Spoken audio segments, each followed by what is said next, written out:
Hi friends, my name's Tammy and this is my booktube channel, Believe in Yourself. And today is my 100th video since I started YouTube. I just realized that. It's pretty exciting. I have been on YouTube now, booktube, for 11 months and today's my 100th video. So I hope you enjoy watching. All I have for you today actually is my weekly reads and wrap up. It's going to be a pretty short video, but nevertheless, we're going to do it anyway. Also, I've got my granddaughters in the other room playing with their Legos. I've bribed them, if they'll be quiet, that they can have some M&Ms after I'm done videoing. So hopefully they'll be pretty quiet during the video. Usually I film when they're at school, but these weekly reads and wrap-ups I film on Sunday and they're home, so that's just the way it's going to be, I guess. Anyway, okay, so I have my bingo card here. This is what it looked like at the end of last week. Not anywhere close to a blackout, but I think I feel like I had, didn't I have a bingo? I did have a bingo right there. So I think I have completed a couple extra bingos this week. So the first book that I have finished is Fondue or Die by Korina Moss, and this is book 5 in her Cheese Shop Mysteries. I just love this. You guys know I love this. I rave about her books every time I read one of them in this series. And we are following, her name is Willa, and she runs her cheese shop Curds and Whey, and she's got an older lady who works for her and a really young man not long out of high school that works for her, and her best friend next door, Baz. He's part of Team Cheese also, and she's dating one of the police officers in town, and I just love the relationships between all of these characters. And when you read these, though, you're going to be hungry. You're going to want cheese sandwiches and fondue and just everything. Look at that cover. Ugh, this just makes me so hungry. So this one here, of course, was just an awesome book. And where I'm going to put this on my bingo board is right down here on fruit. And this is a stretch, but if you look right there above my finger, there are some kiwis. In fact, I think there's a few fruits over here. Looks like most everything here is savory to dip into the fondue. I'm not sure why there's some fruit there, but there are some kiwis on the cover.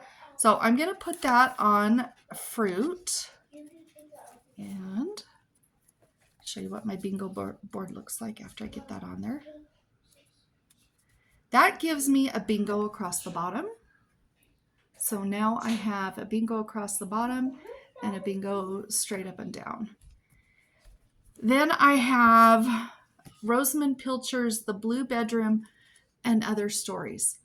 Now I started to read a book by her a month or two ago, can't remember when, and I DNF'd it because I did not like where that story was going at all. But I love her 4 great big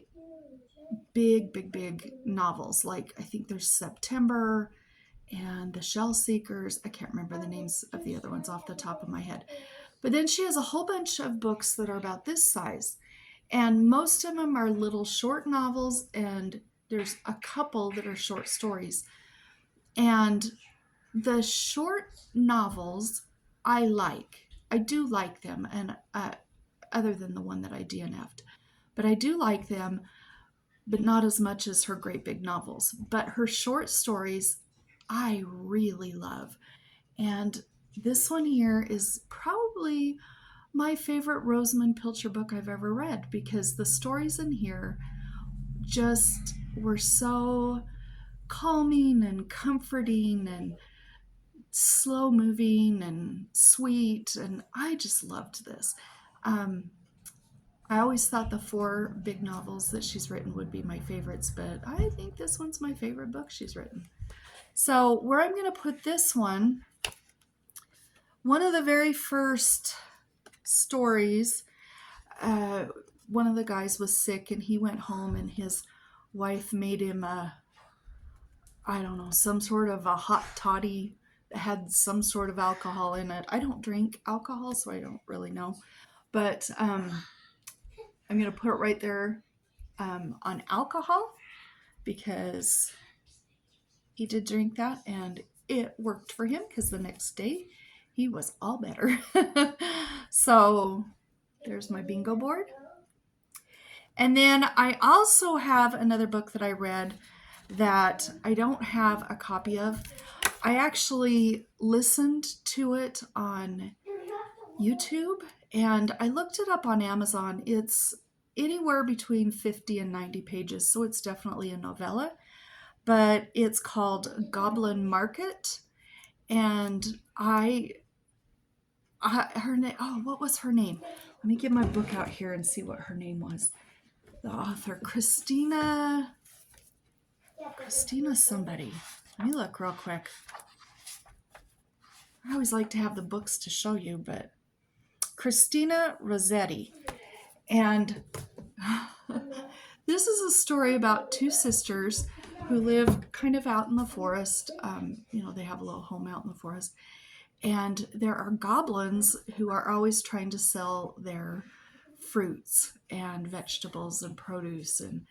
And it's not good for your soul if you eat their food.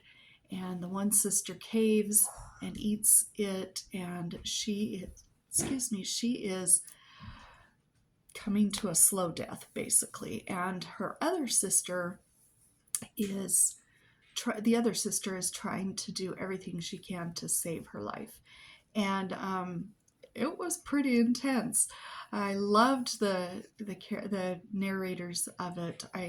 I'll try and find that and link it down below. I think it's a long poem, actually, maybe is what it is. Or maybe it's a novella. I'm not really sure. But I did like it. It was kind of creepy. I listened to it at night. I had the lights off and it was very good. But she wrote it in the 1860s. So I'm going to put that right there on 60s. That was kind of a fun book. It was a nice palate cleanser. So there's my bingo board there.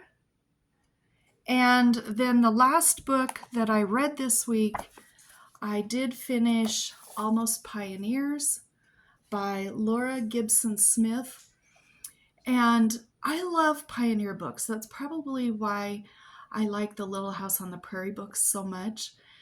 And I've read a lot of pioneer books. And my other favorite is The Lantern in Her Hand by Bess Streeter Aldrich. That's probably my favorite book about adult pioneers. And The Little House is that series is my favorite one for young pioneers. And this is officially my favorite nonfiction pioneer book. I love this book. This had a lot of chapters in it. There were, let me see if I can find, 23 chapters plus an epilogue in that short of a book. And the chapters are broken down into little pieces of different stories. You can see where that divider is. It only goes from there to the next page. Anyway, so there are a bunch of short snippets, and it is broken down into the different years that they were in Wyoming. We're following Laura and Earl Smith. They went out in 1913 to Wyoming to try and stay there for several years so that they could get the property that they applied for. And they did, and they got their property. But this story, they are such newbies. They are such greenies. They have no idea how to farm or how to be a pioneer. She doesn't even know how to cook bread. And there's a lot of funny stories in here. And there's just a lot of humorous stories. Plus, I also like the ones where, she's trying to learn to make bread. And the new neighbors move in, and she's, they are helping them build their house. And when they go into town that's like 50 miles away to buy groceries, and just everything, the day to day, this is filled with day to day little snippets of their lives for probably, I want to say it was maybe 5 or 6 years in this book. And I really love this. If you like pioneer books and you like nonfiction, I recommend this a lot. I don't keep a lot of my books because I can't keep all my books that I read. Girls, please be quiet.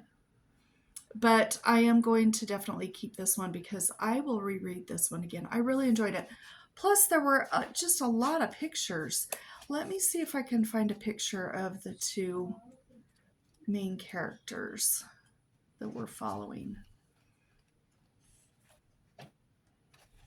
Okay, this is a picture of them with their son. And it was just great. I really loved this book.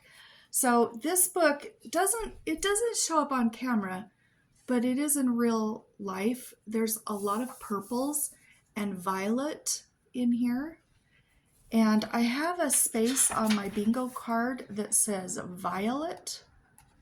And that's where I'm going to put this sticker. It's going to go right there for Almost Pioneers.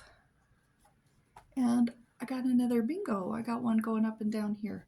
So I think I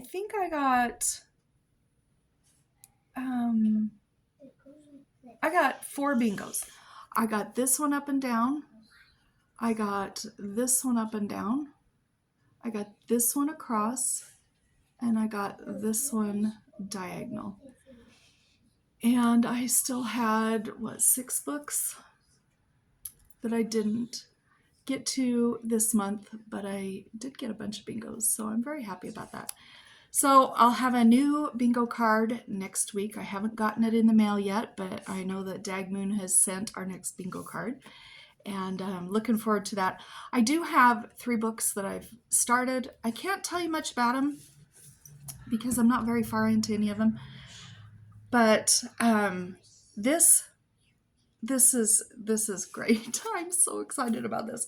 I got Turkey Flambe by Nancy Fairbanks, and this was sent to me as a surprise by my friend Samantha, and she is one of my subscribers, and she asked me if she could send me a book, and she did, and I'm just so excited. This is a cozy mystery, and it's in the culinary mystery with recipes. I'm not very far into this one yet, but it starts off with a bang. So she is at her a book release kind of celebration with all the publishers and everybody involved. And somebody has said, we want to flambe some turkeys using your turkey recipe that's in your book. And she doesn't really want to flambe them because that's kind of dangerous.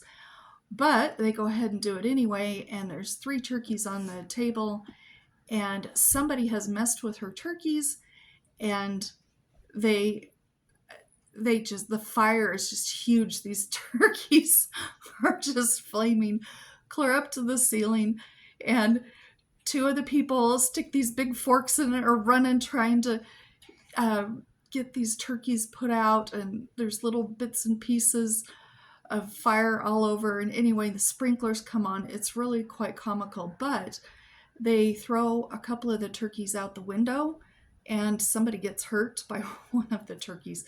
So I'm not laughing about that.